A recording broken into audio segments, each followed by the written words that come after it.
La palabra de Dios contenida en este libro es la verdad que acepto creer, es la enseñanza que me comprometo a seguir y es la esperanza que me atrevo a confesar. Nada me impide recibirla, nadie me evitará que la haga parte de mi vida y por ningún motivo dejaré de proclamarla. Estoy aquí para leerla, oírla y vivirla diariamente.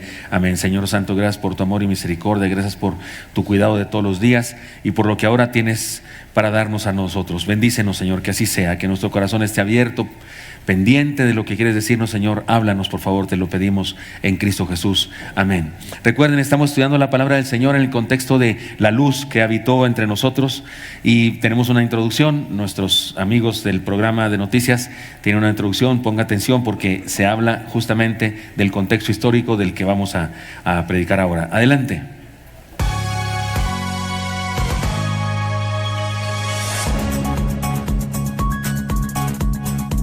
Muy buenos días, tengan todos ustedes, amigos y hermanos televidentes, brothers, sisters. Seguimos en la aventura de llevarles a ustedes noticias de primera mano en relación al Maestro Jesús y sus discípulos. La iglesia del Maestro se mantiene firme ante la persecución y hay mucho que aprender de todo ello. Asdrúbal y Penélope siguen de incógnitos por aquellas tierras y aquellos tiempos para traernos información que nos ayude a entender mejor la Biblia. Así que vamos con ellos ahora mismo. ¡Adelante! Aquí, Tabitha Ana, desde la ciudad de hoy, para ustedes se llama Turquía, investigando en todas las iglesias del Asia Menor, con alegría y preocupación. Brothers, sisters, no, yo soy su servidor Cleofas Tomás. Les saludo desde nuestra personalidad encubierta, para llevar a ustedes todo lo que haga falta para entender mejor la Biblia. Cleofas, Tabitha, necesitamos preguntarles dónde andan y también cuándo andan. O sea, ¿pueden ser más específicos? Está bien. Hemos llegado hasta el Asia Menor en los finales del primer siglo en busca de respuestas. Buscamos al apóstol Juan y supimos que está en la ciudad de Éfeso. Así es, mi Cipri. El inicio del Evangelio de Juan es tan extraordinario como profundo. Y para entenderlo quisiéramos hacer algunas preguntas al apóstol Juan. Sabemos que es ya muy anciano, pero su mente está tan lúcida como cuando caminaba con el Señor Jesús. Pues adelante con las entrevistas. Y me saludan a Juan, por favor. Muy bien, aquí vamos. Hermano Juan, es un honor estar frente a usted. Ahora nosotros somos compañeros de Cipriano Casiodoro y él le manda saludos. Que el amor de Dios esté con ustedes siempre. Y salúdenme a Cipriano. Lo recuerdo por su valor y su curiosa forma de hablar. Juan, tiene usted un gran sentido del humor. El arco que siempre está tenso pronto pierde su vigor. ¡Qué sabio es usted, hermano Juan!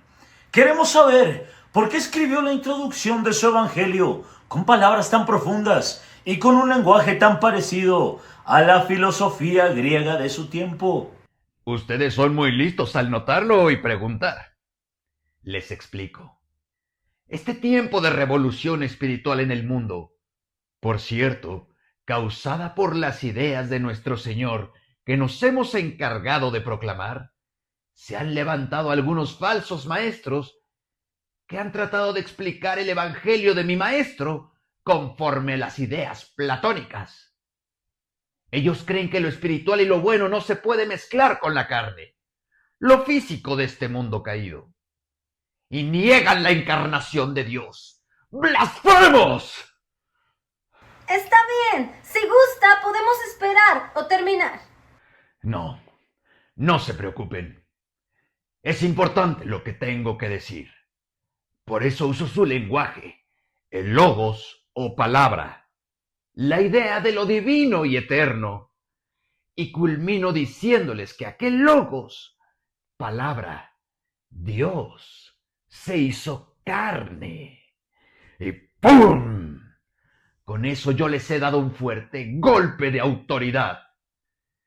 ¡Claro que el Señor es Dios! pero también es cierto que se hizo hombre. Gracias, amado maestro. ¡Qué tremendo! Bien hecho, Juan. Una pregunta más. ¿Por qué usted no nos cuenta nada del origen del Señor, como hicieron otros evangelistas? Oh, no, no es así. Yo también hablo de su origen. Mire, Mateo inicia su evangelio con una genealogía que inicia desde Abraham. Marcos inicia con la predicación de Juan el Bautista. Lucas inicia con el anunciamiento del nacimiento de Juan. Pero en su genealogía, Lucas culmina llamándolo hijo de Adán, hijo de Dios. Yo traté de ir más atrás de todos ellos. No solo es el Hijo de Dios, sino el Dios eterno. Lo que quise decir es que no ha habido un tiempo en que el Señor Jesús no haya existido. Él es Dios mismo. ¡Qué bárbaro! Es hermoso escucharlo. Perdonen, no sé si los aburro con mis reflexiones. No, para nada. Es importante escuchar esto de primera mano. Está bien, pero si van a estudiar el Evangelio que escribimos, porque no lo escribí solo, me ayudaron. Quiero decir, casi me obligaron algunos hermanos, especialmente uno, a quien otro día deberían entrevistar, antes de que muera. Se llama Juan como yo. Deben estudiar también lo que dije en mi primera carta y lo que dice Génesis al principio, porque eso estaba en mi mente cuando escribí el Evangelio. Cuente con ello, así lo haremos. Ha sido un placer hablar con usted. Bueno, no sé por qué, pero si ustedes lo dicen, tengo que ir a descansar. Saludos a Cipri, mi valedor. ¡Qué emoción! ¿Qué les parece, Cipriano, Pastor y hermanos televidentes? Ese Juan es un tipazo, aunque es medio cotorro, ¿no? Sí, de hecho te imita muy bien. Ay, yo ni hablo así.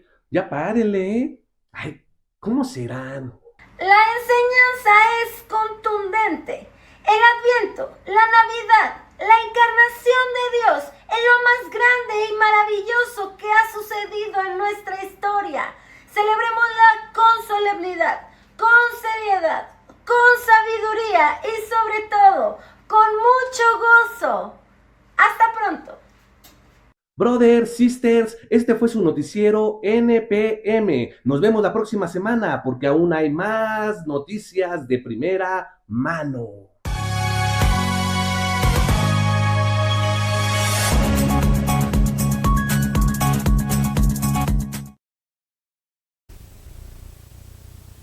Y por si a alguno le queda duda de que hayamos puesto aquí a Juan así como muy cotorro, la frase que él dijo, el árbol que siempre está tenso, pronto pierde su vigor, es verdad, es de él la dijo. Y la dijo porque estaba jugando con una codorniz amaestrada, estaba jugando con una gallinita. Y uno de los hermanos ahí de la iglesia legalista le dijo, Juan, ¿no le parece que eso es demasiado infantil, está perdiendo el tiempo? Y él dijo esa frase. Dijo, el arco que siempre está tenso, pronto pierde su vigor. Así es que esa es la única frase que sí es auténtica de Juan. Todo lo demás es un intento de nosotros de interpretar lo que quiso decir, pero sí, es que su evangelio es muy profundo. El capítulo 1 de su evangelio que vamos a estudiar ahora es la introducción, es como el equivalente a Génesis 1, es como el equivalente a Mateo capítulo 1, Marcos 1, pero Juan se fue más lejos hasta el principio. Y bueno, vamos a leerlo, es Juan 1 del 1 al 18. Lo leen conmigo, por favor, está en la pantalla, creo que sí está en la pantalla. Sí, dice así: en el principio era el verbo, y el verbo era con Dios, y el verbo era Dios. Este era en el principio con Dios. Todas las cosas por él fueron hechas, y sin él nada de lo que ha sido hecho fue hecho. En él estaba la vida, y la vida era la luz de los hombres.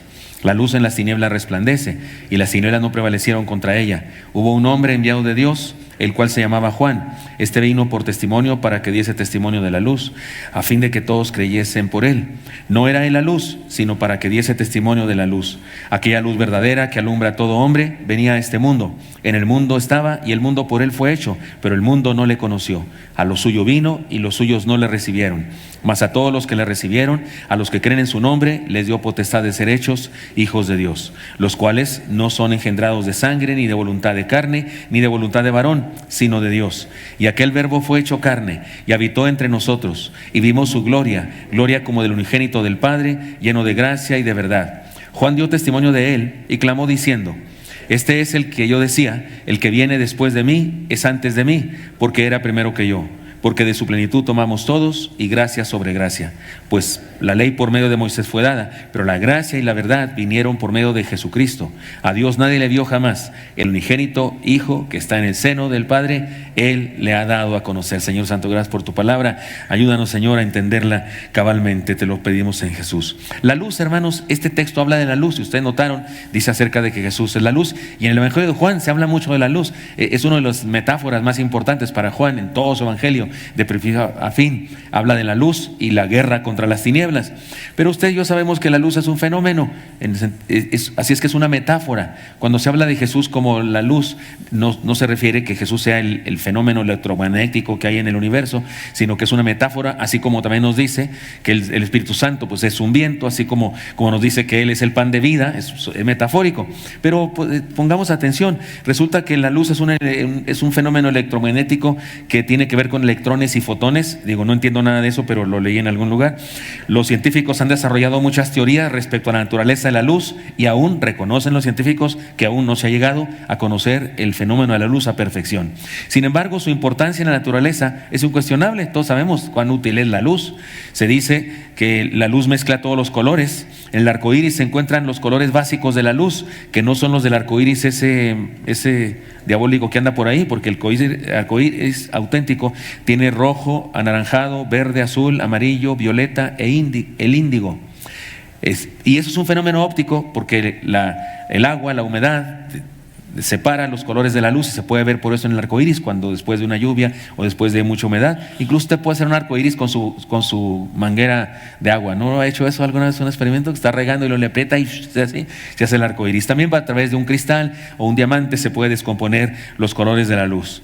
Pero la Biblia habla de eso, y tenemos que reconocer que es muy probable que allá cuando en Génesis dice y fue la luz, y dijo Dios sea la luz, y fue la luz, se refiere a este fenómeno electromagnético, porque no fue que dijo Dios sea la luz y nació Jesucristo. No, Él siempre ha existido, Él es Dios mismo. Jesús no fue creado, es Dios mismo. Entonces se refiere a la luz física. Pero ahora en Juan 1, una vez más aparece una palabra que tiene que ver con la luz. Él era la luz, y ahora no se refiere al fenómeno electromagnético, sino ahora a un nuevo nacimiento. Entonces Juan parecería que está hablando de una nueva creación. Es como si otra vez Dios dijera: sea la luz, una vez más, otra oportunidad para la raza humana, sea la luz. Lo dijo en Génesis y ahora lo dice una vez más. Por eso Juan debería estar al principio del Nuevo Testamento. Juan es como el Génesis del Nuevo Testamento. Comienza de esa manera, igual que el Génesis. Pero ¿qué nos dice? ¿Qué nos dice este pasaje? Vayamos a las enseñanzas de inmediato. Número 1, hermanos, la luz, que ya sabemos es Jesús y su influencia sobre nuestra vida. La luz que ilumina el caos. Él es la luz que ilumina el caos. El principio era el verbo, y el verbo era con Dios, y el verbo era Dios. Lean conmigo el versículo 2. Este era en el principio con Dios. Todas las cosas por Él fueron hechas, y sin Él nada de lo que ha sido hecho fue hecho. Juan inicia su evangelio de forma parecida al Génesis, insisto, y debería ser el inicio del Testamento. Y de alguna manera pone en paralelo la creación del universo con la creación de la salvación. Como que aquella vez Dios creó el universo, pero ahora está creando la oportunidad de salvación en Cristo Jesús para toda la humanidad. Y hay dos cosas en paralelo: la luz, y ustedes y yo sabemos cuán importante es eso. Lean conmigo ahora Génesis 1 del 1 al 4 para que lo entendamos mejor. En el principio creó Dios los cielos y la tierra sin orden y vacía. Había tinieblas sobre la faz del océano, y el Espíritu de Dios se movía sobre la faz de las aguas. Entonces dijo Dios: sea la luz, y fue la luz. Dios vio que la luz era buena, y separó Dios la luz de las tinieblas. Insisto, Juan parece repetir eso, pero ahora desde el punto de vista espiritual. Aquella creación fue lo material, esta creación es el mundo espiritual, no que haya nacido recién en el mundo espiritual, sino que nace la posibilidad de que ustedes y yo lo experimentemos. En la humanidad, por ejemplo, hermanos, para encontrar los parecidos, en la humanidad existe un natural temor a las tinieblas. Incluso hay una enfermedad, ¿no?, que se llama clorofobia. No sé cuántos tienen aquí ese problema, pero aunque usted no tenga ese problema, la oscuridad sí da medito. ¿Sí o no? Aunque usted sea bien valiente, así Juan sin miedo, o yo qué sé, un día a oscuras, pasar por Tepito, a oscuras, ¿tendría miedo, hermanos? Por supuesto, por la Buenos Aires, y por la agrícola oriental, y por la educación, y por donde sea. El otro día me preguntó un hermano que no es de México, porque me pasé, ¿cómo se dice? Me pasé un alto, así como Pedro por su casa, me pasé y así me volteó a ver, le digo, ¿le sorprende? Sí, le dije, no se preocupe, si hubiera un tránsito en la esquina igual me pasaba. Dijo, ¿de veras? Sí. ¿Y le diré algo en tránsito? Creo que no. ¿No se ha pasado usted alguna vez frente a un tránsito a las 12 de la noche? ¿Por qué no te dice nada? Porque él mismo dice, pásale, no que te agarren ahorita. Porque hay ciertas horas de la noche que uno se pasa por seguridad, ¿no es cierto? Ya no por respeto, no viene nadie, son las 12 de la noche, no hay ni para qué me pongo a esperar, o sea, qué insolente paso. La oscuridad da miedo hasta al más valiente de los aquí presentes, y algunos no tan valientes, pues más. La humanidad tiene un natural, sí, la tierra estaba desordenada y vacía.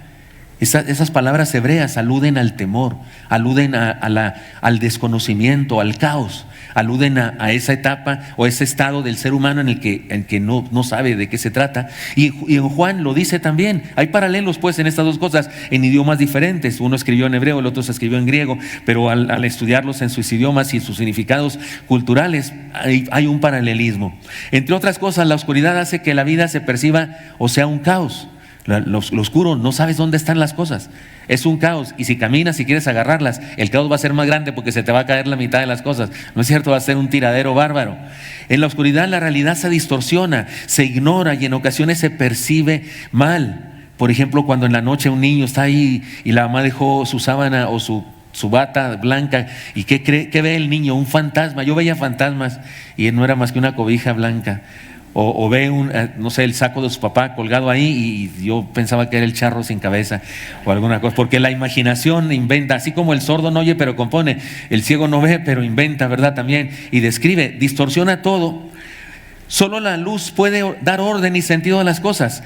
Así sucede en el ambiente físico, Génesis, y en el ambiente espiritual. Juan capítulo 1, sin Cristo la vida está vacía, hermanos.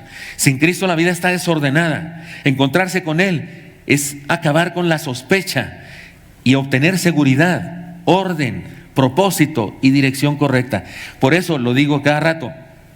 Cuando me traen personas a la cita pastoral porque quieren que les ayude en algo, viene un adolescente y cuando hablo con él y le presento el evangelio y no es cristiano, yo digo, ¿para qué hablo de que su papá, que su mamá, que su novia, que su maestro, que no sé qué, si lo que le hace falta es Cristo? Porque no importa cuánto le explique yo, jamás va a ordenar su pensamiento, su vida, si no conoce al Señor, que es la luz y viene a nuestra vida y nos ordena. Por eso, amigo presente, por eso si alguno aquí viene porque te gusta venir, porque te trajeron, porque te dijeron que si no vienes no te dan permiso de ir a un baile o alguna cosa así, pero estás aquí, créeme, Jesús es la verdad y es la luz que puede dar orden a tu vida. Cuando estamos adolescentes, ya lo he dicho antes, es terrible que uno tiene que escoger carrera cuando está más confundido en su vida. Jamás no sabe ni quién es, ni si va o viene, y tengo que escoger carrera para toda la vida. ¿No es cierto? Por eso hay un montón cambiándose de medicina a física y al tecnológico y no sé qué, porque uno está confundido. Y más cuando no tienes a Cristo, más cuando no está Dios en tu vida. Hermanos, primera enseñanza, la luz que ilumina el caos. Jesús es la luz que ilumina el caos. En el primer evento de Adviento, en la primera Navidad, es decir, lo que llegó a nosotros es la luz que elimina el caos. Además, se trata de la luz que hace la vida. Versículo 4, léanlo conmigo, versículo 4, por favor. En Él estaba la vida, y la vida era la luz de los hombres. Podemos decir que el fenómeno físico de la luz en la materia es lo que Jesús es a la vida espiritual. Sin luz no hay vida en este planeta. ¿Estamos de acuerdo con eso? Sin luz no hay vida. Comienza desde las plantas y la fotosíntesis y la alimentación de todos los demás animales en la cadena alimenticia hasta llegar a nosotros, que somos los campeones, los jefes de la cadena alimenticia. ¿No es cierto? Porque nos comemos a todo lo que se mueva y no pueda correr más rápido que nosotros, sea lo que sea, ¿verdad? Y sin esa luz donde comienza la vida, pero en lo espiritual es igual. Jesús es la luz. Sin Él no hay vida. Sin Él no hay vida. Puede haber religión, puede haber tradiciones religiosas, puede haber hasta buenos sentimientos, porque hay buenas cosas en los seres humanos, lo he explicado antes, pero si no está Jesús, no hay vida. No hay orden sin la luz, no hay vida sin la luz, no hay nada sin la luz, punto. No hay nada sin la luz, pero por Jesús fueron creadas todas las cosas y todo lo creado tiene vida por Él.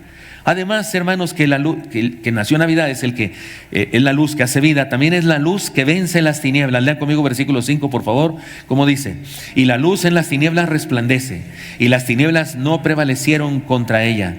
Está claro, hermanos míos, que las tinieblas son hostiles a la luz, pero no la pueden vencer, no la pueden vencer. De hecho, la luz, aunque sea muy pequeña, vence las tinieblas. ¿Les gustan ver, cómo se llaman las que brillan en la noche? Luciérnagas. ¿Les gustan las? Oiga, no sé si los ha agarrado ustedes, son bien gachos, son bien feos los machos de las luciérnagas. No sé si saben, pero luciérnaga, hembra y macho, no se parecen. ¿Sabían ustedes? Parecen dos animales distintos. No se parecen.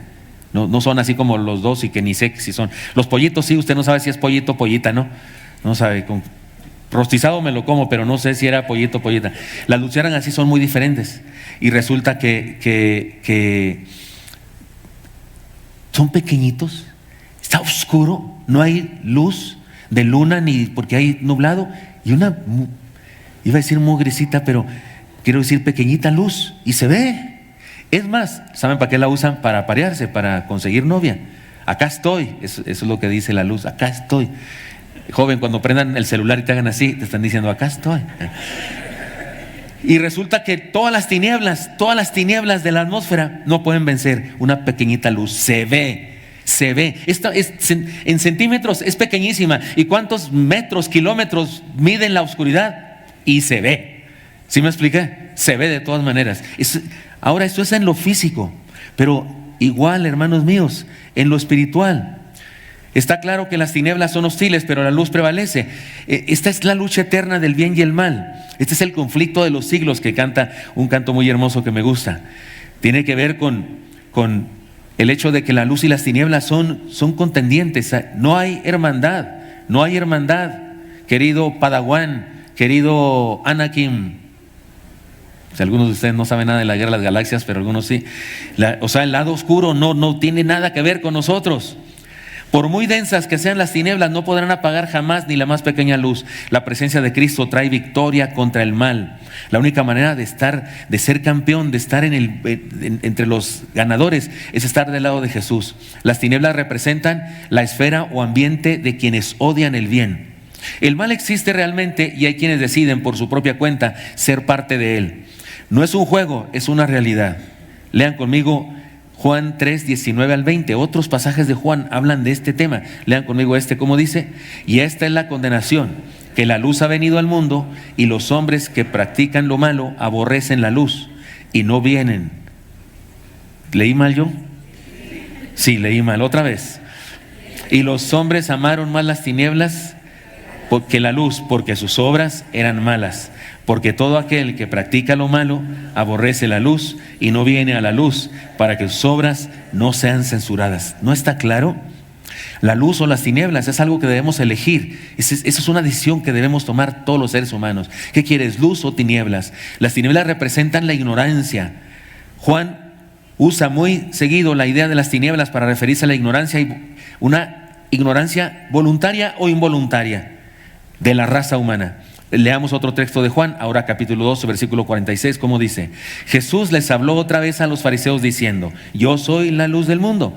El que me sigue nunca andará en tinieblas, sino que tendrá la luz de la vida. Y otro texto más, ese fue en realidad Juan 8:12, ahora sí 12:46, como dice: entonces Jesús les dijo: aún por un poco de tiempo está la luz entre vosotros, andad mientras tenéis la luz, para que no os sorprendan las tinieblas, porque el que anda en tinieblas no sabe a dónde va. Y uno más, he dicho mal todos los textos cada vez. Es que leímos fue 12:35, ahora 12:46. ¿Cómo dice? Yo he venido al mundo como luz, para que todo aquel que cree en mí no permanezca en las tinieblas. Ese sí fue Juan 12:46, es el único que sí fue. Pero está claro que en todos estos pasajes Juan sigue hablando de este tema, la luz. Hermanos, hay que escoger la luz, y eso es escoger ser parte de los ganadores, escoger a Jesús, escoger a Cristo, escoger el lado luminoso. Le dijo Yoda a el lado luminoso, escoger debes, así debería hablar, ¿verdad? Al que sea, a Luke Skywalker o a cualquiera de sus alumnos, porque era el mero papas fritas, ¿verdad? Él, oiga, pero eso nos dice el Señor a nosotros, cuidado, hermanos, es cosa seria, es cosa seria. De repente hay gente que anda queriendo jugar con las tinieblas, quiere jugar con cosas en las que no debe meterse, y como que pensamos, son fantasías, eso es superstición. Eso es superstición. Y hay gente que, jóvenes, y por favor de nuestra iglesia, que ninguno haga eso, que quieren jugar al juego ese de Charlie o la Ouija, invocar a los muertos y no sé qué. Cuidado, porque si hay mal, si hay espíritus malignos, si hay un enemigo de nuestras almas, alguien que se rebeló contra Dios. Dios no inventó el mal. En realidad lo que llamamos mal es la manera que usamos para decir a aquello que aborrece el bien. ¿Sí me expliqué? Dios hizo el bien y algunas personas aborrecen el bien, y de esa manera se creó el concepto el mal. Pero sí existe, sí es real, y cuidado con eso. Yo sé que a algunos cristianos les encantan las películas de temor, las películas de miedo, y les encanta ir a ver cosas de demonios y no sé qué, y de monstruos, y dicen que sienten muy suave que es la adrenalina, que no sé qué.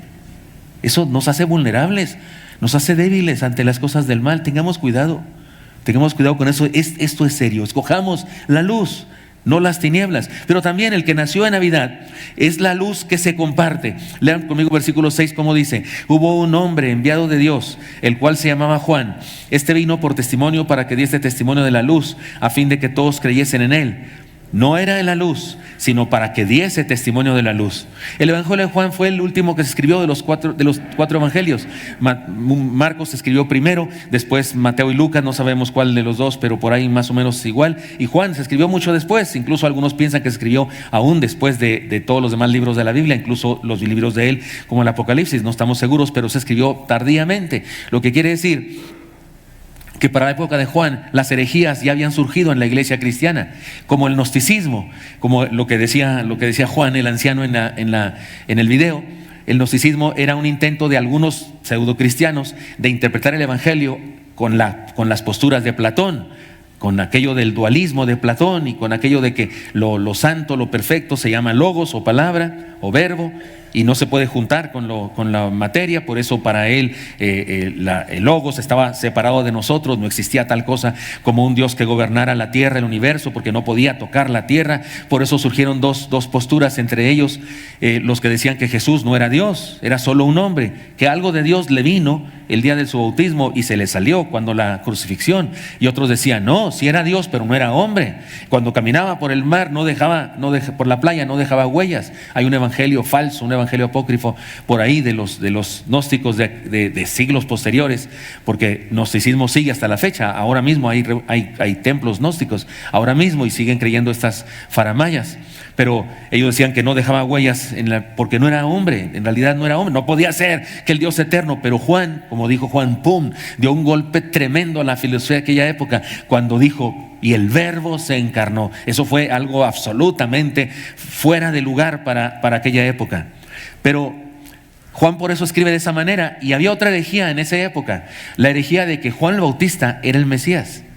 De hecho, hasta el siglo III todavía se encuentran señales en la historia de una secta que se llamaban juanistas. Eran los que creían que Juan había sido el Mesías, no habían conocido a Jesús. En el libro de los Hechos nos encontramos con unos juanistas que se convierten. ¿No se acuerdan ustedes? Unos que les dijeron, ¿han creído? Y dijo, pues ¿en qué? Pues, el Espíritu, ni sabemos que hay Espíritu. Dijo, entonces ¿en qué fuimos bautizados? En el bautismo de Juan. Ellos seguían a Juan. Y por eso Juan, no los quiero hacer bolas, uno es Juan el Bautista y otro es Juan el que escribe el Evangelio, ¿de acuerdo? Y Juan el que escribe el Evangelio, por eso no recuerda lo que dijo Juan el Bautista. Él está interesado en que todos los que lean su Evangelio sepan que Juan dijo, yo no soy la luz. Por eso dice, él no era la luz. sino anunció al que era la luz. Sin embargo, compartió al que era la luz.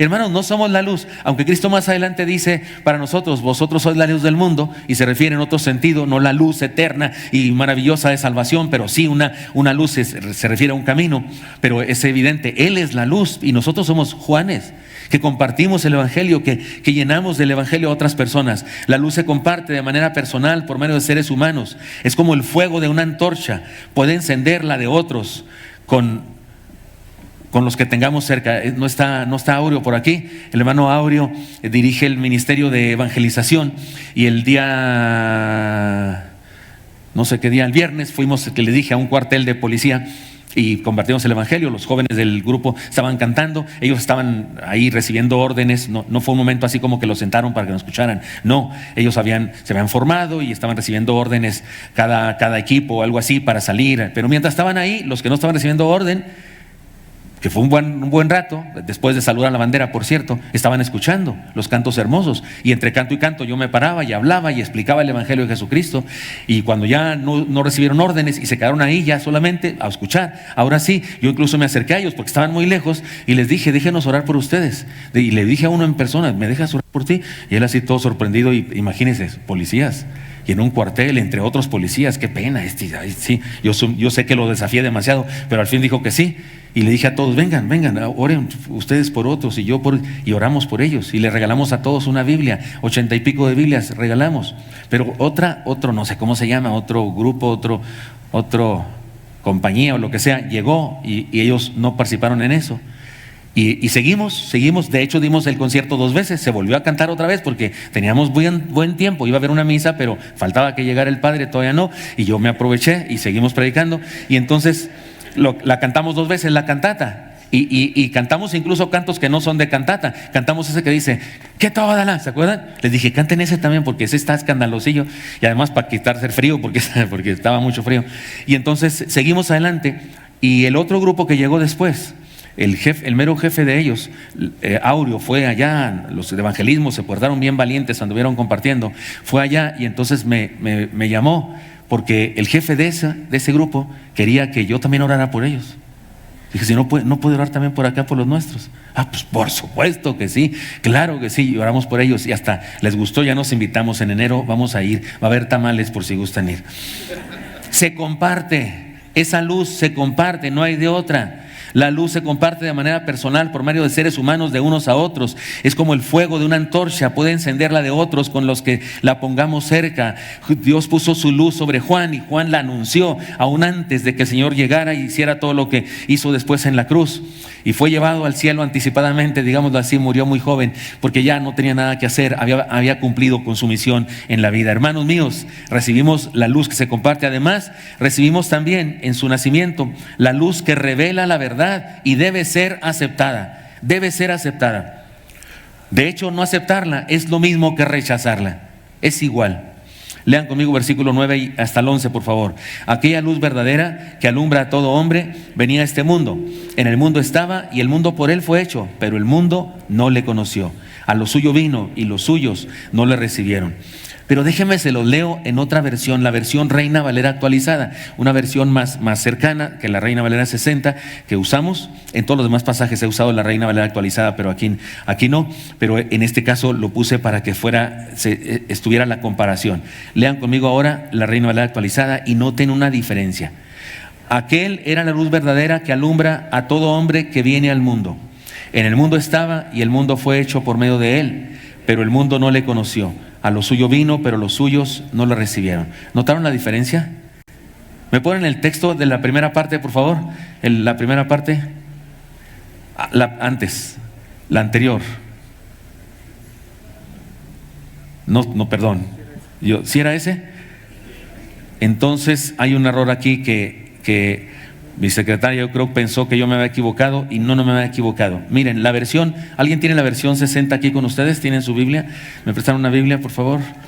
¿Cómo dice Juan? ¿Es Juan qué? 1:9. Mire cómo dice. ¿Esta Biblia sí tiene Juan? Sí tiene. Soy yo el que no la haya. Estoy queriendo culpar a la Biblia, ¿verdad? Y no. Ay. Ay, es que como es mía, no le puedo dar el lengüetazo de siempre. Aquí voy, perdón. Juan 1:9 dice: aquella luz verdadera que alumbra a todo hombre venía a este mundo. Así dice la versión que tenemos nosotros siempre. Y acá dice: aquella luz verdadera que alumbra a todo hombre que viene al mundo. Aquí da la impresión, en nuestra versión 60, que la que viene al mundo es la luz. Pero aquí es que la luz verdadera que viene a cada hombre, a cada hombre. Los eruditos dicen que es mejor. Que piensan que Dios solo decidió unos que son salvos y otros decidió que no sean salvos. No puedo creer eso. No puedo creer eso, porque sí creo en el libre albedrío, sí creo en la posibilidad que tiene el ser humano para rechazar la verdad de Dios o para aceptarla. Porque creo que aunque la imagen de Dios en nosotros está deteriorada, porque somos pecadores, pero todavía no es totalmente deteriorada. Somos tan imperfectos que ni siquiera para ser imperfectos somos perfectos. ¿Me expliqué? O sea, somos tan malos que ni para ser malos somos buenos. Somos tan chambones que hasta para ser malos andamos regándola y siendo buenos de repente. Porque hay rasgos. Usted conoce a personas bien malas, perversas, majaleras, disparateras y que de repente hacen algo bueno por otro. ¿No han visto usted eso? Los pandilleros son bien leales los unos con los otros, ¿cierto o no es cierto? Se ayudan y demás. Hay algo. Y creo que es esa luz que Dios puso su imagen en nosotros. Y como si el versículo dijera que Dios puso una dosis de luz en cada uno. Sin embargo, en los siguientes versículos se deja ver la responsabilidad humana de captar o no esa luz, de aceptarla o no esa luz, de usarla o no esa luz. La palabra que se traduce en la frase no le conoció, porque dice, pero algunos el mundo no le conoció, a los suyos vino, pero el mundo no lo recibieron, y le dice, el mundo no le conoció. Esa frase, no le conoció, ¿sabe una cosa? Puede traducirse de diferentes maneras. Hay nomás les encargo que traten de grabarlo. Puede traducirse de diferentes maneras. Puede referirse a la incapacidad del mundo por comprender la luz. Está tan metido en tinieblas, está tan contaminado de tinieblas que no puede comprender la luz. Entonces sabemos eso, que sí hay gente tan mal, tan destrozada, tan cauterizada en su conciencia. Le explicas y te está escuchando. Ni te pega, ni dice, ni parece que no entiende nada. La gente que defiende las ideologías en la televisión parece tan absurda. Ahí está el cristiano explicándole, dándole argumentos infalibles, argumentos absolutamente certeros acerca de la identidad de género, por ejemplo, acerca del bebé que está en el vientre, que es una persona, y ahí está el doctor, el científico, explicando, y aquí está el de la ideología así como, hasta como sonriente, como burlándose. ¡Qué tonterías! ¿Tonterías de qué? Explícala. Di tus argumentos científicos. No tiene. A eso se refiere cuando dice no le conoció. Habla de esa necedad facultativa, esa insolencia personal, decisiva. ¿Sí me explico? O sea, es una decisión. No quiero creer. Hazle como quieras. No es cuestión de que me expliques o no me expliques. No es cuestión de que entiendo o no entiendo. No es cuestión de ciencia. Lo que pasa es que yo ya decidí creer esto y no me importa creer otra cosa. Eso es lo que deciden algunas personas. De eso hablan aquí. Entonces, aunque todo ser humano ha recibido su dotación de luz, hay gente que rechaza eso, no lo quiere. En los versículos que leímos ya lo dicen. Puede referirse entonces a la incapacidad del mundo por comprender la luz o a la indisposición de los hombres para aceptarla. También puede referirse a la incapacidad para soportarla. Sí la entiendo y sé lo que dice, pero no soporto eso. No me gusta eso. Por eso dice el texto que los hombres amaban más las tinieblas porque estaban en pecado y por eso amaban las tinieblas, porque no quieren, porque no creen que no les conviene. Perdonen, un día hablé con una persona sobre el aborto, porque me preguntó, y yo le explicaba y le dije lo que dice la Biblia. Ella decía que creía en la Biblia, y la Biblia dice, mi embrión vieron tus ojos. Ahí está ese texto. Está hablando David posiblemente, y le está diciendo a Dios, mi embrión. No está diciendo el embrión de alguien, una cosa que se llama embrión, mi embrión. Y está diciendo, era yo, y tú me diste, y fuiste creando todas esas cosas. Ese texto, estoy maravillado, mi alma lo sabe muy bien, se refiere a eso, a la creación de un ser en el vientre. Y yo le explicaba a la persona Y entonces no tuve más remedio que preguntarle, ¿usted abortó alguna vez? Y me dijo, sí, una vez. Le dije, ahora entiendo. Ahora entiendo por qué usted quiere hacer que eso no sea malo. Pero quiero decir una cosa, aunque usted sigue insistiendo en que no es malo, es malo. Su trabajo, su misión ahora no es hacer lo bueno. Su misión ahora es pedirle perdón a Dios. Y le expliqué, he platicado con muchas personas que alguna vez hicieron eso. Incluso platiqué con una doctora que practicó muchos abortos y que se entregó a Cristo y se arrepiente de eso y le pidió perdón a Dios. Y le dije, usted lo que tiene que hacer es eso, reconocer que está mal y pedirle perdón a Dios. Ese es el camino correcto, el arrepentimiento, no el querer hacer bueno lo malo. ¿Sí me expliqué? Pero creo que de eso se trata aquí, esos que rechazaron. Como dicen por ahí, los ojos enfermos son los que más se resisten a la luz. Jesús es la luz de todos los que nacen en este mundo, pero no todos tienen la capacidad para experimentarla, o no todos tienen la decisión de experimentarla. Algunos la rechazan por voluntad propia. Todo ser humano debe tomar una decisión respecto al rayo de luz que Dios le ha dado. Además, hermanos míos, la luz que genera una nueva creación. Lean conmigo versículo 12, por favor, ¿cómo dice? Mas a todos los que le recibieron, a los que creen en su nombre, les dio potestad de ser hechos hijos de Dios, los cuales no son engendrados de sangre, ni de voluntad de varón, ni de voluntad de carne, ni de voluntad de varón, sino de Dios. También se llama dar a luz, el dar a luz. ¿Qué es dar a luz? Tener un chamaco, parir. Y resulta que la luz de Cristo nos hace nacer a una nueva vida, a una vida superior, a una experiencia superior. Es decir, que mientras algunos rechazan la luz y permanecen en las tinieblas, algunos elegimos nacer a la luz. La luz es una nueva vida. La luz es una nueva vida. Un día una persona que me la puso fácil porque le estaba yo hablando de la vida cristiana. Él no era cristiano, pero su familia sí. Le estaba hablando, pero él se decía de sí mismo que era muy malo, lo reconocía, por lo menos eso tenía de bueno. Y de repente dijo, no, pastor, es que lo que usted me está diciendo yo, ni volviendo a nacer. Me la puso fácil, ¿no es cierto? Porque me fui de inmediato a Juan 3 y le dije, miren lo que dice aquí, es necesario nacer de nuevo. Y él todavía dijo, sí, pues por eso le digo, sí, pues por eso me dice, pero sí se puede. Miren lo que dice aquí, y le seguí explicando. Y al fin de cuentas dijo, sintió así como que se le iluminó el cerebro y se entregó a Cristo, bendito sea el Señor. Y al rato era más cristiano que su esposa y que sus hijos juntos. Porque así les pasa a algunos recién convertidos, ¿no es cierto? Que al rato son más fieles que nadie. Todo ser humano necesita recibir esa rayo de luz y aceptarlo, pero además la luz genera una nueva creación, te hace de nuevo, te hace otra persona.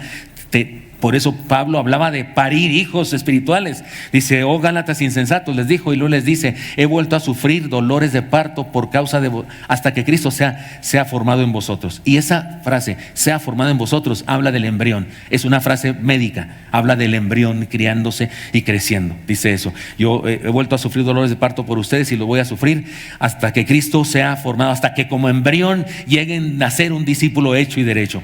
Y además, hermanos míos, la luz que nació en Navidad es la luz que nos muestra a Dios. Lean conmigo versículo 14 hasta el 18, por favor, como dice, y aquel verbo fue hecho carne y habitó entre nosotros y vimos su gloria, gloria como del unigénito del Padre, lleno de gracia y de verdad. Juan dio testimonio de él y clamó diciendo, este es de quien yo decía, el que viene después de mí es antes de mí, porque era primero que yo, porque de su plenitud tomamos todos, y gracia sobre gracia. Pues la ley por medio de Moisés fue dada, pero la gracia y la verdad vinieron por medio de Jesucristo. A Dios nadie le dio jamás. El unigénito Hijo que está en el seno del Padre, Él le ha dado a conocer. En el Génesis, hermanos, de este pasaje, se nos habla del verbo, que representa a Dios, lo eterno, lo divino. Juan usa esta palabra que usaba Platón, como se dijo en la introducción, y la identificaba muy bien la gente de aquella época, como las cosas celestiales, como las cosas ideales. Ahora Juan nos remite de nuevo a la idea y hace una declaración más extraordinaria, la más extraordinaria del pensamiento de cualquier época, del pensamiento filosófico y de cualquier cosa. La filosofía platónica había influenciado el mundo de aquella época y por eso esta frase fue tan contundente. Ya sabemos cuál frase fue. El Señor dijo a través de Juan, y aquel verbo se encarnó. La filosofía platónica pensaba que eso era imposible, que eso no podía pasar. Y resulta que algunos se decían cristianos y seguían hablando en esos términos. Pero por eso Juan dijo esta frase. Una vez más, léanla conmigo, por favor, como dice. Y el verbo se hizo carne y habitó entre nosotros y contemplamos su gloria como la gloria del unigénito del Padre, lleno de gracia y de verdad. Eso no, ni siquiera sé cómo hacerle. En la reunión de exégesis con los pastores de la red, que nos reunimos todos los martes a las 9 de la noche, a reflexionar en los pasajes que vamos a predicar, todos aportamos de los comentarios que tenemos cada quien y aportamos y decimos cosas. Yo les decía eso, le decía a los hermanos, ni sé cómo explicar eso. Ni sé cómo explicar la trascendencia de eso. Solamente tengo la capacidad de decir así con palabras normales, con prosa, el Dios eterno, el que hizo el sol y todo, el que encendió el Big Bang, como dice la semana pasada, ese está aquí junto a mí, todo lo que puedo decir, pero no puedo explicar lo grandioso que me parece que es eso. No puedo explicarlo. De repente ustedes y yo nos emocionamos de cosas que deberíamos emocionarnos mucho menos que de eso. Hay gente que se emociona, ¿no? Se llenan los parques y las montañas cuando va a haber un eclipse de sol o de luna, ¿no es cierto? Cuando va a haber un cometa, ¿no es cierto? Yo me recuerdo que cuando hubo un cometa que iba a pasar hasta que yo cumpliera 700 años y pasó, y en Chihuahua por alguna razón se iba a ver mejor que en otros lugares y se anunció y nos despertamos de madrugada, mi papá y yo, y despertamos a los hermanos y nos fuimos a una azotea para ver ese cometa mentado y vimos, era una cosa chiquitita, por cierto, no era gran espectáculo porque no teníamos telescopio y esas cosas, pero yo quise sacar una lupa, pero no entendí que lupa es para el otro lado, ¿verdad? Y resulta que y se llenan los parques. Hace poco hubo un eclipse también allá en donde está Eli, en Garland, en Dallas. Fueron a un parque, estaba lleno de gente, lleno, multitudes, como si fuera el grito de la independencia en México o el desfile del 20 de noviembre, lleno de gente ahí con sus telescopios y hubo fiesta, la gente llevaba lonchas y demás y se hicieron amistades y demás, porque fue todo un espectáculo. Sé que hay gente que ahorra y demás. Yo también quisiera ahorrar y también quisiera ir a ver ¿cómo se llama? La aureola boreal. También me gustaría y cosas. Y ya fui a ver el cañón del Sumidero y las barrancas del Cobre en Chihuahua, y etcétera, etcétera. Y el cañón el Gran Cañón y el cañón del Antílope, y me sorprendo de eso. Pero hermanos, es nada.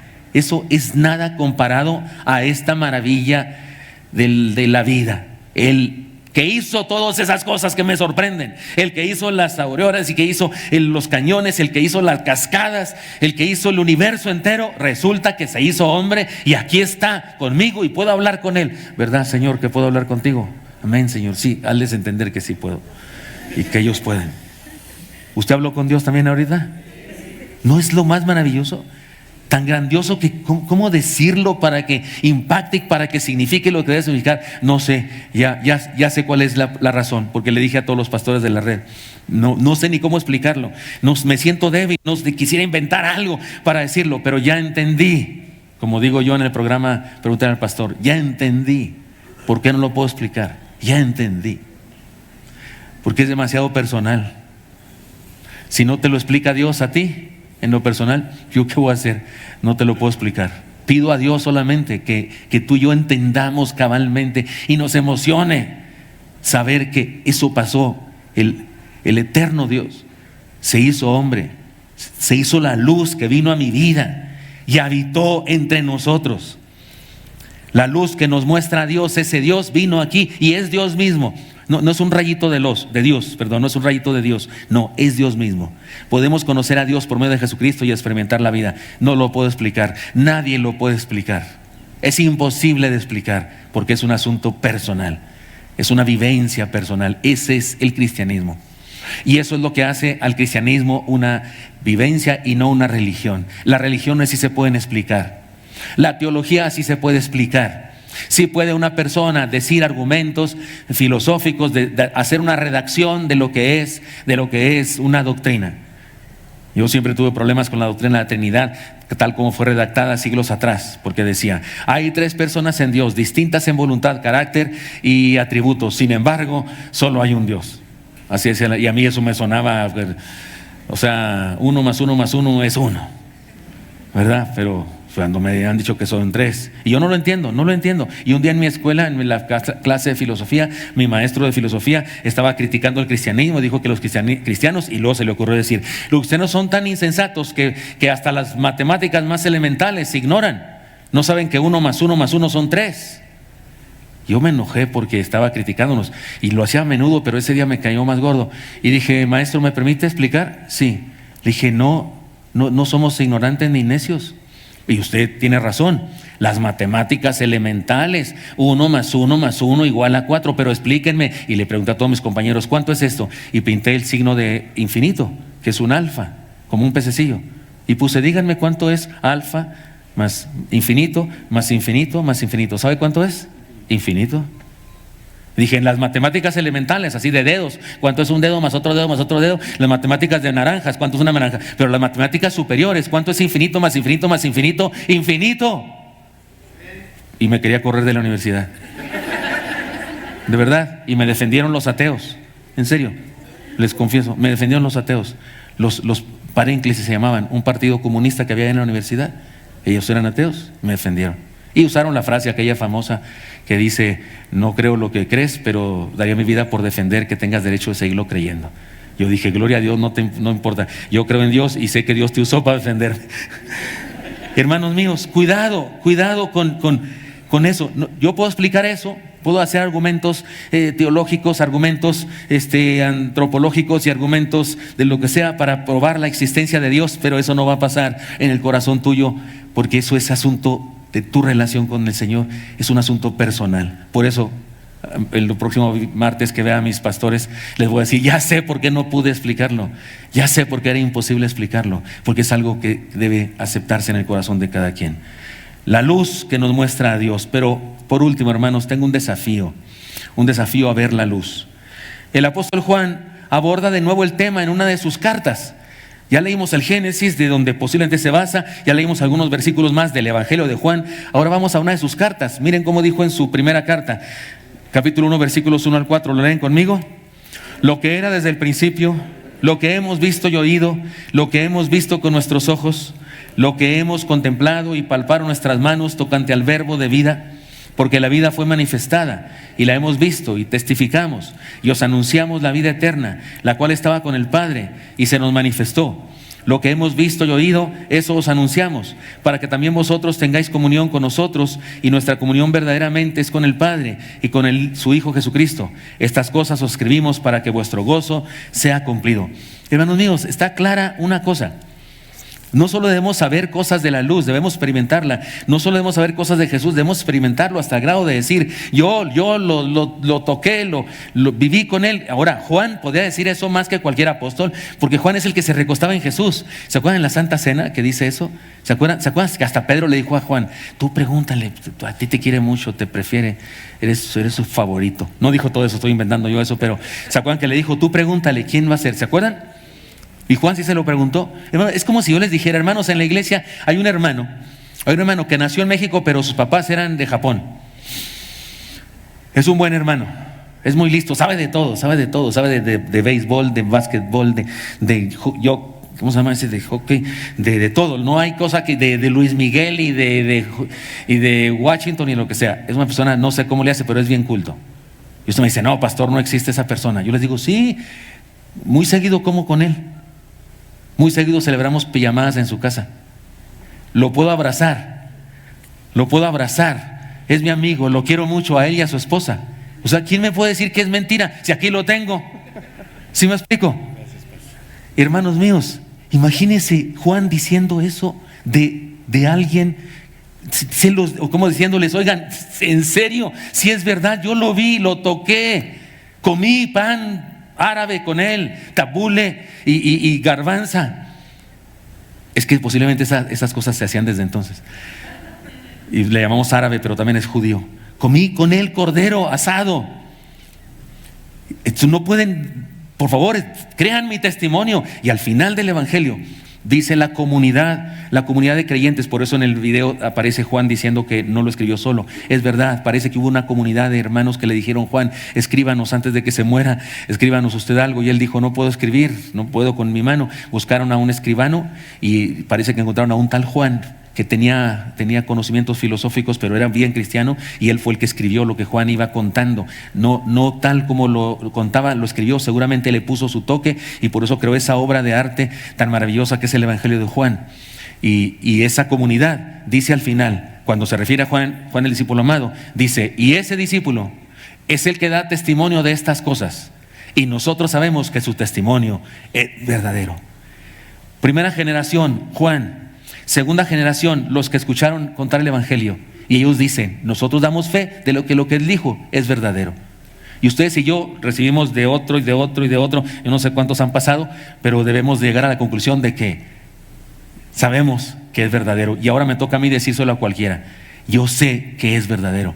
Y no es porque conocí a Juan, es porque conocí a Jesús en persona, porque el cristianismo no es una religión, es una vivencia, es una relación personal. Hablo con él cada mañana, hablé con él esta mañana y le pedí que me diera habilidad para explicarles a ustedes estas cosas. Y espero que así haya sido. Hermanos míos preciosos, 7 cosas que debemos hacer. No se dieron cuenta, pero yo dije 7 puntos, porque el hermano Juan habla también de 7 verdades, 7 ciertamente o 7 verdaderos. Dice, Él es verdaderamente la luz, Él es verdaderamente el pan, y por eso quise decir esas enseñanzas. Léanlas conmigo, por favor. Son exhortaciones de los unos a los otros. Léanlas conmigo. No aceptes vivir en confusión. Él vino a acabar con el caos. Segunda, no te conformes con existir. Él vino a darnos propósito. Siguiente, no te adaptes a las tinieblas. Él es la luz que vence las tinieblas. Siguiente, si ya tienes la luz, compártela, por favor. Siguiente, si aún no tienes la luz, toma la decisión de recibirla ahora mismo, hermano, amigo, ahora mismo. Todo ser humano tiene una oportunidad, aprovéchala tú. Siguiente, lean conmigo. Abre tu vida a la luz todos los días, cada mañana. Siguiente, conoce a Dios cada día un poco más. Lean conmigo una vez más este texto que dice así: y esta es la vida eterna, que te conozcan a ti, el único Dios verdadero, y a Jesucristo a quien has enviado. El Señor Jesucristo es la luz de los hombres, y no hay cosa mejor ni más grande en la vida que conocerle. ¡Ánimo! Sigamos esforzándonos por conocerle cada día. Señor Santo, te doy gracias porque me das permiso compartir esa palabra con mis hermanos, y sé de mi tremenda debilidad, Señor, para explicar lo grande, lo importante, lo trascendente que es este asunto de que tú te hayas hecho un hombre para darnos tu luz, tu salvación, una vida superior, una nueva experiencia. Señor, pero pido y sé que así será, tu Santo Espíritu hará la obra y nos lo explicará a cada uno de manera personal a través de ese milagro maravilloso llamado la conversión, el nuevo nacimiento. Bendice, Señor, a todos los presentes. Sé que la mayoría son mis hermanos, ya hemos nacido de nuevo y estamos experimentando tu luz, pero si hay alguien que no lo ha experimentado, Señor, te pido que toque su corazón. Sigan orando, por favor, mantengan sus ojos cerrados y en oración. Y quiero hacer una pregunta. ¿Hay alguien aquí que le gustaría decirle al Señor: Señor, quiero que me expliques personalmente eso? Quiero creer en ti, Señor, te quiero entregar mi corazón, quiero que vengas a nacer en mi vida. Ayúdame a entender, Señor, lo trascendente y lo maravilloso que es precisamente que te hayas hecho un hombre y que estés aquí cerca de nosotros. Te entrego mi corazón. ¿Alguien le quiere decir al Señor eso? Por favor, ahí en su lugar hágalo y compártamelo levantando su mano para que yo ore por usted. ¿Hay alguien que toma esa decisión? Dios te bendiga, varón, le felicito de todo corazón. Dios le bendiga, joven, Dios le bendiga, le felicito de todo corazón. Dios le bendiga a usted también, gracias a Dios, le felicito de todo corazón. ¿Alguien más? Dios te bendiga, Dios le bendiga, varón, Dios le bendiga, hermana, Dios le bendiga mucho, gracias. Dios te bendiga también, qué bendición que tomen esta decisión. ¿Alguien más? Hágamelo saber, por favor. Quiero pedirle a los que levantaron su mano. Sí, una persona me dicen allá arriba. Dios le bendiga, señora. Sí, Dios le bendiga. ¿Pueden ponerse de pie? No los veo bien de acá. Pónganse de pie. Déjenme orar por ustedes que tomaron esta decisión. No le dé pena. Esto es lo más maravilloso que puede estar haciendo usted en su vida. Pónganse ahí de pie. Y hermanos del Ministerio de Evangelización, ¿están presentes? Vayan cerca, no sé si se completen todos. Vayan cada quien cerca de alguno de ellos y ponga su mano sobre él en señal de solidaridad, de amor, de compañerismo, para que oren por él, por favor. Y si no hay suficientes hermanos, hermanas, sugieres, acompáñenme también ustedes y vayan a donde están esas personas de pie. Si no hay nadie con ellos, y ore por él, por favor, pónganlo en las manos de Dios, a ese varón, a esa hermana, y oren por él, por ella, por favor. Y amigo que has tomado esta decisión, dile ahí al Señor, dile: Señor, sé mi luz, díselo ahí en tu corazón y clama a Él y dile: Señor, aquí estoy, sáname, sálvame. Señor Santo, ponga en tus manos a nuestros nuevos hermanos, bendícelos por favor, Señor, llénales de tu presencia, Señor, que esa luz maravillosa, esa luz con la que tú Despertaste un día entre nosotros, Señor, y nos diste vida eterna. Naciste entre nosotros, Señor. Gracias, gracias por ese milagro, Señor. Y te pedimos que hagas eso, que hagas una Navidad ahora, Señor, en nuestros nuevos hermanos. Haz que sea una Navidad plena, tú en ellos. Dios, tú en ellos. Bendíceles, Señor, que tengan un Emmanuel en su vida, es decir, un Dios con nosotros. Bendíceles en su trabajo, en sus familias, y que esta nueva vida, Señor, que comienzan, sea llena de esfuerzo, de ayuda de parte de nosotros para ellos. Estamos en tus manos para servirles, Señor. Bendícelos y bendícenos a todos y permítenos experimentar, Señor, el verdadero significado de la Navidad. Te lo pedimos en Cristo Jesús. Amén.